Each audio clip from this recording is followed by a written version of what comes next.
Bismillahirrahmanirrahim. Alhamdulillah. Alhamdulillahil zahiri wal batin, alladzi la yahjubuhul mutaharriku was sakin, wa la yudrikuhul hawasu wa la aqlur razin. Ashhadu an la ilaha illallah wahdahu la syarika lah, al-musabbahu fil jami'il amakin. Wa ashhadu anna sayyidana Muhammadan abduhu wa rasuluhu ila ahlil qura wal madain. Allahumma salli wa sallim ala sayyidina Muhammadin sahibil fadaili wal mahasin, wa ala alihi wa sahbihi wa dhurriyyatihi wa atba'ihi ila yaumi yunsabu fihi a'dalul mawazin, amma ba'd. Yang kita hormati, kita muliakan para habaib, para alim ulama, para muhibbin, hadirin hadirat rahimakumullah. Alhamdulillah wa syukrulillah.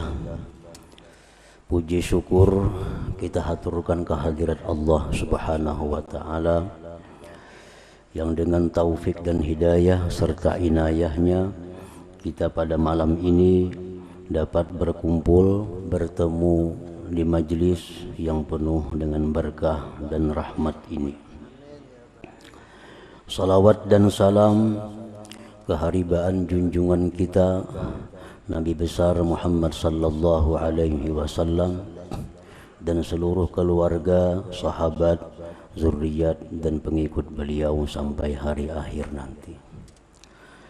Para muhibbin rahimakumullah, al-hikmatus sadisatu wathalathuna ba'dal mi'ah minal hikamil ata'iyyah.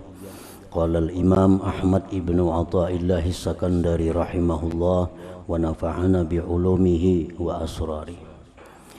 Hikmah yang ke-136 dari Al-Hikam. Berkata pengarang Imam Ahmad ibnu Ata'illah as-Sakandari rahimahullah, azhara kulla syai'in li'annahu al-batin wa tawa wujuda kulli syai'in li'annahu zahir. Yang artinya Allah subhanahu wa ta'ala menampakkan akan tiap-tiap sesuatu karena Dia yang maha tersembunyi,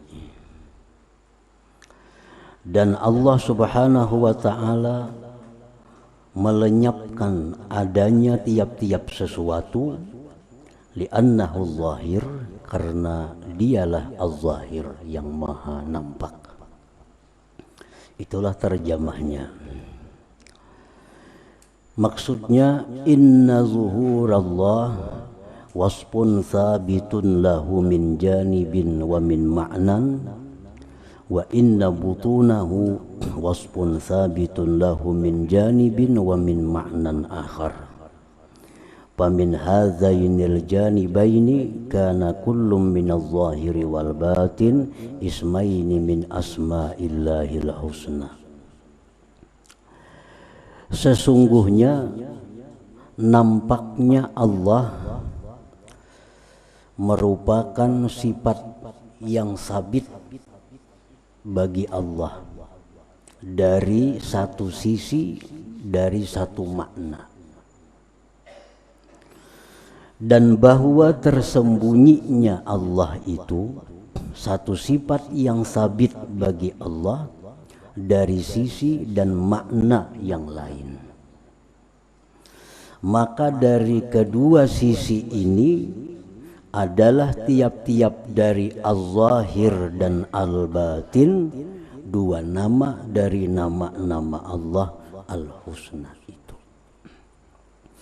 Nah, para muhibbin rahimakumullah, jadi Allah subhanahu wa ta'ala disebut dengan al-zahir, yang maha nampak, artinya di satu sisi dengan makna yang demikian. Di sisi yang lain, Allah itu bisa disebut dengan al-batin yang maha tersembunyi. Nah, dari kedua makna, dari kedua sisi itu, maka al-zahir dan al-batin ini bagian dari asma'ullah al-husna, kedua-duanya itu. Jadi kada mungkin dalam satu sisi itu Allah maha nampak, maha tersembunyi. Itu mustahil, karena berlawanan. Bila nampak berarti tidak tersembunyi, bila tersembunyi berarti tidak nampak. Nah, itu kalau dari satu sisi mustahil. Tapi kalau itu Allah al-zahir maha nampak dari satu sisi, dan Allah itu al-batin tersembunyi dari sisi yang lain, nah itu paham, masuk akal. Oleh karena itu dua nama ini tidak bisa dipisahkan. Wal awwal wal akhir wal zahiru wal batin. Allah itu maha nampak dan Allah itu maha tersembunyi. Nah, para muhibbin rahimakumullah. Jadi umpamanya kita memaham atau menanyakan macam apa Allah itu, Ia maha nampak, Ia maha tersembunyi. Nah, maksudnya Allah itu maha nampak di sisi ini. Kalau ditinjau dari segi ini, Allah itu maha tersembunyi kalau ditinjau dari sisi yang lain. Nah, jadi kedua-duanya itu bisa masuk dalam akal pikiran kita. Nah, para muhibbin rahimakumullah. Idza wusifa az-zuhuru bi dzatillahi ta'ala yastad'i khafa'al mukawwanat bal halakah. Apabila disifatkan itu nampak pada zat Allah, maka itu mengakibatkan tersembunyinya seluruh makhluk, bahkan binasanya seluruh makhluk itu. Nah, zat Allah apabila disifatkan dengan al-zahir, maha nampak,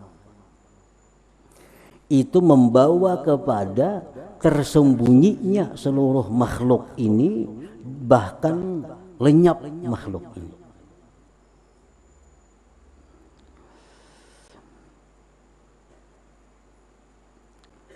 Kasyamsi idza zahara ikhtafatin nujum. Seperti matahari. Perbandingannya matahari. Matahari itu bila mana nampak, maka tersembunyi seluruh bintang-bintang yang ada di langit. Bahkan matahari itu bila nampak, maka salju yang ada menjadi cair.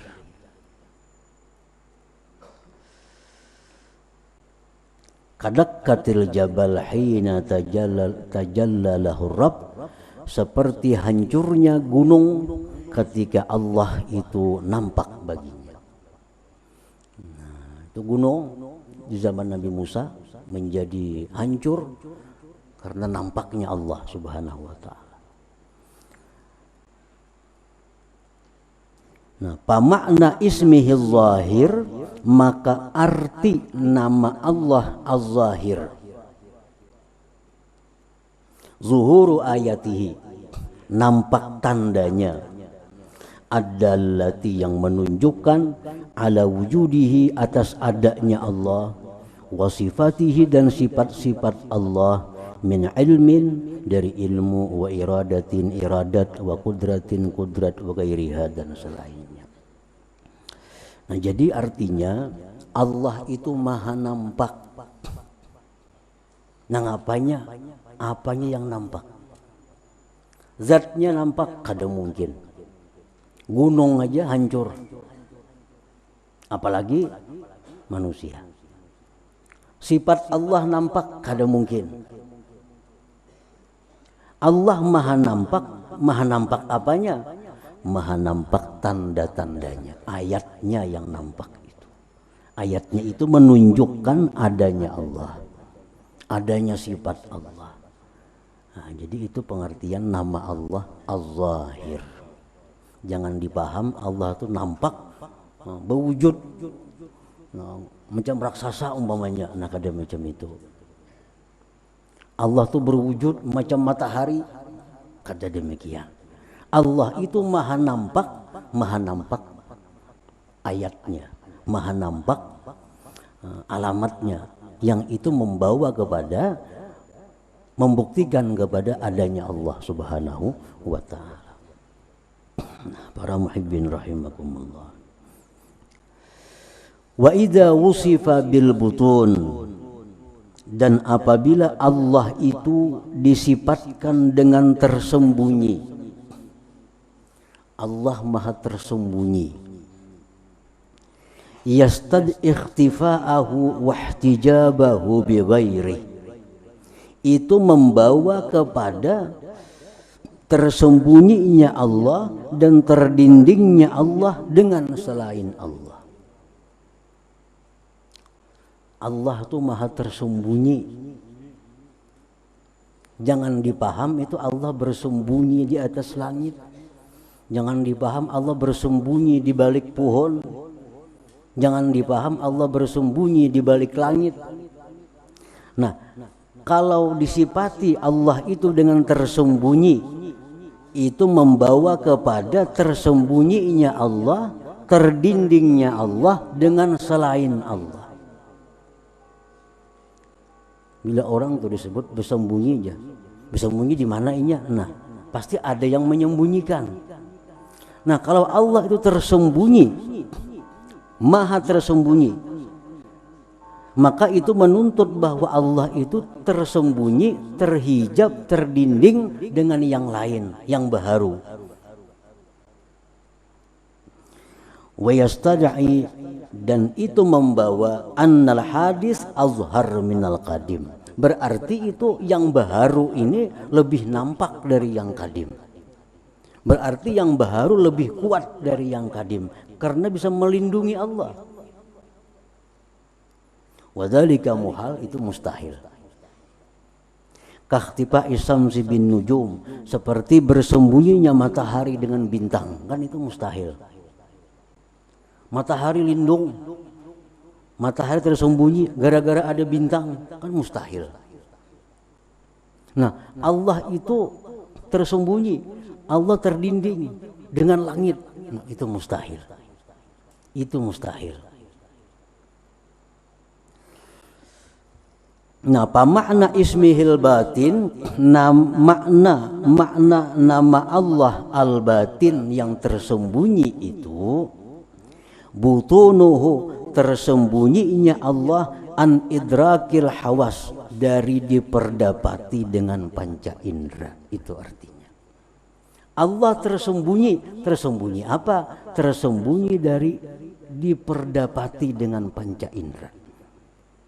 Jadi zat Allah itu kada bisa dilihat dengan mata, kada bisa didengar dengan telinga, kada bisa diraba, kada bisa dirasa. Karena Allah itu tersembunyi dari bahwa diperdapati dengan panca indera. Wa an idrakil aqli bihakikati, dan Allah itu tersembunyi dari memperdapati akal dengan hakikat Allah Subhanahu wa ta'ala itu. Nah, para muhibbin rahimakumullah. Jadi kalau kita belajar Asmaul Husna, Allah itu maha tersembunyi. Jangan dipaham tersembunyi terlindung dengan langit, tersembunyi di arasnya, jangan. Artinya Allah itu tersembunyi dari bahwa diperdapati dengan panca indera, diperdapati dengan akal.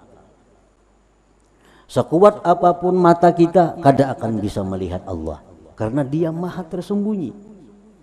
Sekuat apapun, sekukuh apapun akal kita, secerdik apapun akal kita, kada akan bisa memperdapati hakikat zat Allah Subhanahu wa ta'ala. Nah, para muhibbin rahimakumullah,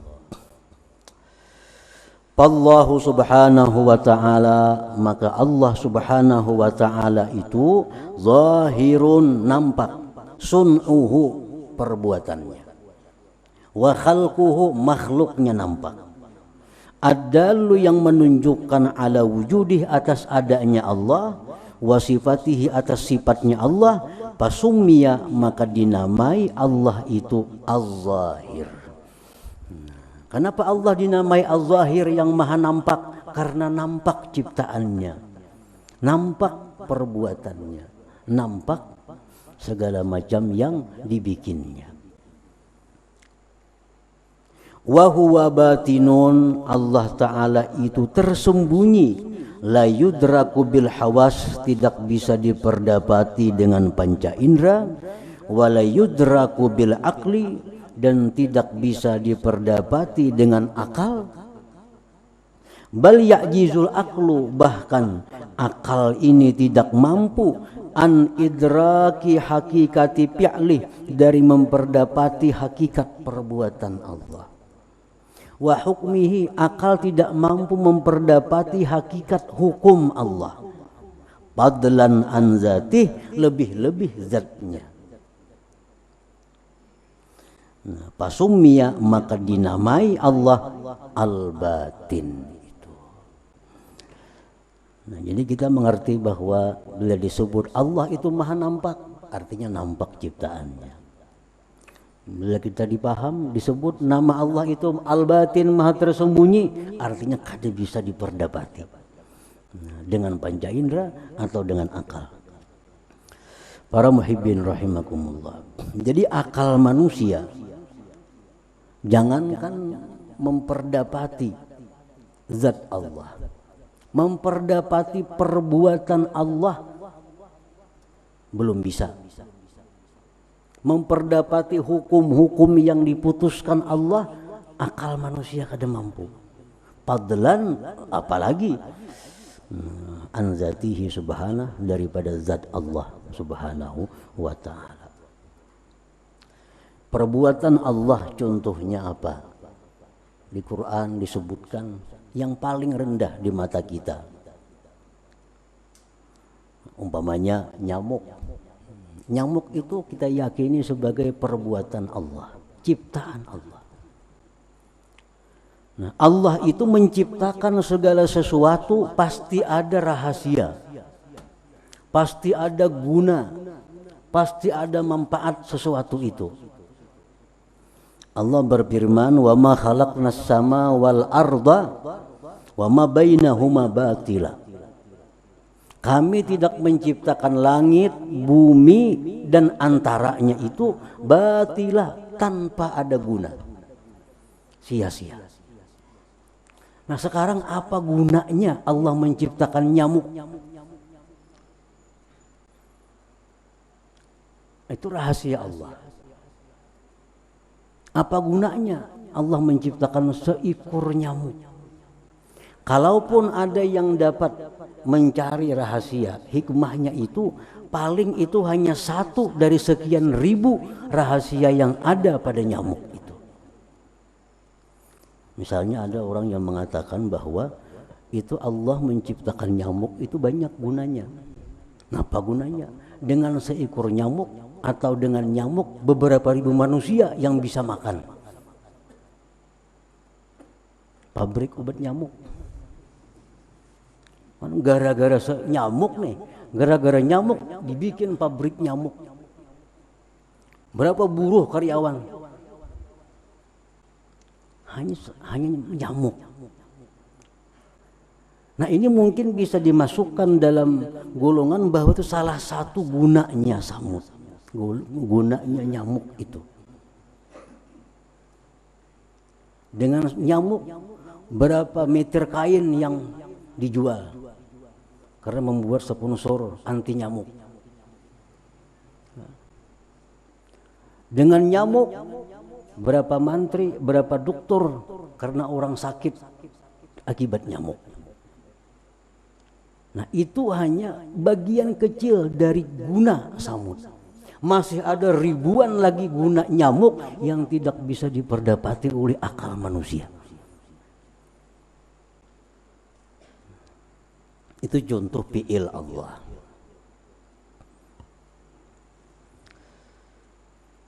Hukum Allah.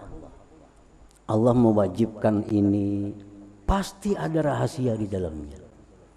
Allah melarang ini, pasti ada rahasia di dalamnya. Kenapa dilarang? Kalaupun ada dapat satu rahasia, masih ada ribuan rahasia yang belum didapat. Contohnya khamar misalnya. Kenapa Allah melarang khamar? Karena khamar itu merusak akal. Satu itu yang kita tahu. Tapi khamar itu merusak mungkin ribuan macam bentuknya, kerusakan akibat khamar. Kita hanya dapat mengakibatkan khamar itu merusak akal, dan bila akal rusak orang bisa macam-macam. Nah, paling sampai di situ pengetahuan akal manusia. Padahal mudarat khamar itu bukan hanya itu. Nah, itu manusia lemah, kada akan mampu. Itu salah satu hukum Allah Subhanahu wa ta'ala. Para muhibbin rahimakumullah, tayammum ini pakar-pakar dunia, ahli-ahli belum dapat menemukan apa rahasia tayammum itu. Orang hendak sembahyang diperintahkan berwudu, itu masuk akal. Wudu membersihkan tangan, membersihkan mulut, beku kumur, membersihkan kaki, muka, itu kan hendak menghadap Allah, itu masuk akal berwudu. Tetapi Allah Subhanahu wa ta'ala menyatakan fa illam tajidu ma'an, apabila kalian tidak dapat air untuk sembahyang, fatayammamu, bertayamum. Tayamum itu apa? Menapakkan tangan ke tanah yang berdebu, menyapukan ke muka. Ini menguturi muka. Menguturi muka. Tapak lagi tangan ke tanah yang berdebu, sapukan ke tangan. Menguturi tangan. Bisa ada kuman di situ macam-macam. Tetapi Allah memerintahkan kalau tidak ada air, bertayamum. Apa rahasianya itu? Wallahu a'lam. Akal manusia belum mampu untuk meneliti apa sebabnya wudu itu diganti dengan tayamum. Nah, ini hukum Allah. Hukumnya aja akal manusia sudah kada mampu memperdapati, apalagi sifat Allah, apalagi zat Allah Subhanahu wa ta'ala. Para muhibbin rahimakumullah, iddah perempuan. Nah, itu pun sampai sekarang para ahli-ahli belum dapat rahasia apa Allah memerintahkan iddah. Nah, seorang perempuan apabila sudah dikumpuli oleh suaminya kemudian cerai, ini ada iddah. Berapa iddahnya? 3 kali suci atau 3 kali haid. Itu kan iddahnya. Sudah itu boleh kawin si perempuan ini kalau sudah habis iddah. Kenapa alasannya? Nah, alasannya apa? Yang diketahui oleh manusia, alasannya itu untuk memastikan bahwa rahim perempuan itu kosong. Sehingga kalau kawin ke laki-laki lain, rahim itu kada bercampur dengan benih laki yang terdahulu. Nah, itu salah satu rahasianya.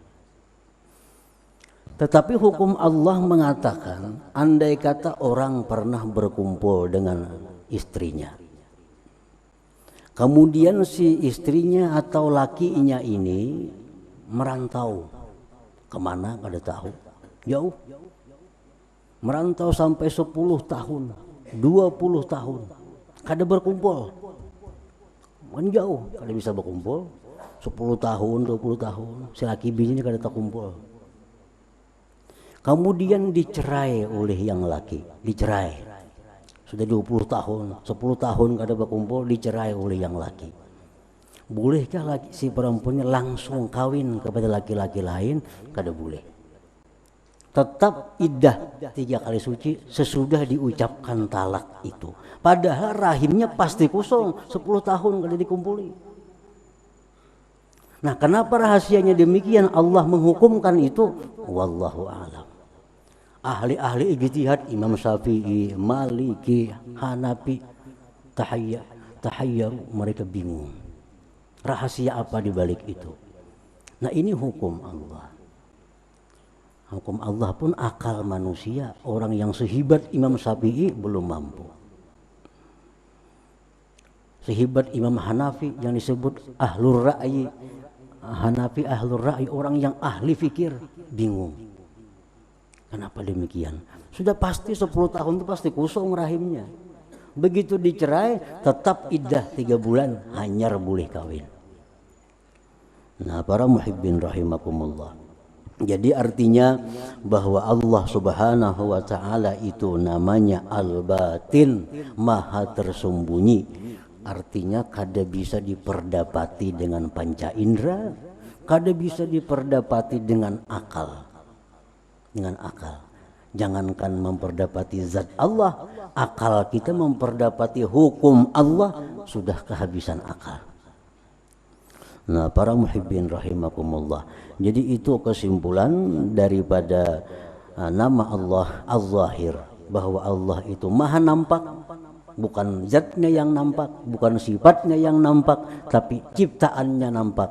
Karena ciptaan itu menunjukkan adanya yang menciptakan. Allah maha tersembunyi, bukan bersembunyi di balik langit, bukan bersembunyi di balik matahari, tapi Allah tersembunyi dari panca indera, dari akal manusia.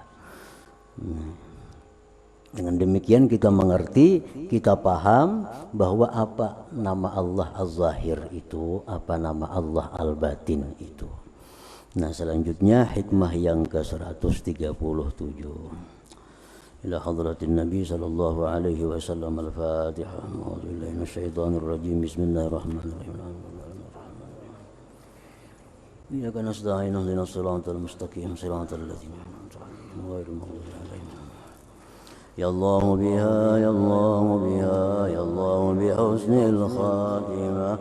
Ya Allah biha ya Allah biha ya Allah bi husnil khatimah. Ya Allah biha Allah biha ya Allah bi husnil khatimah.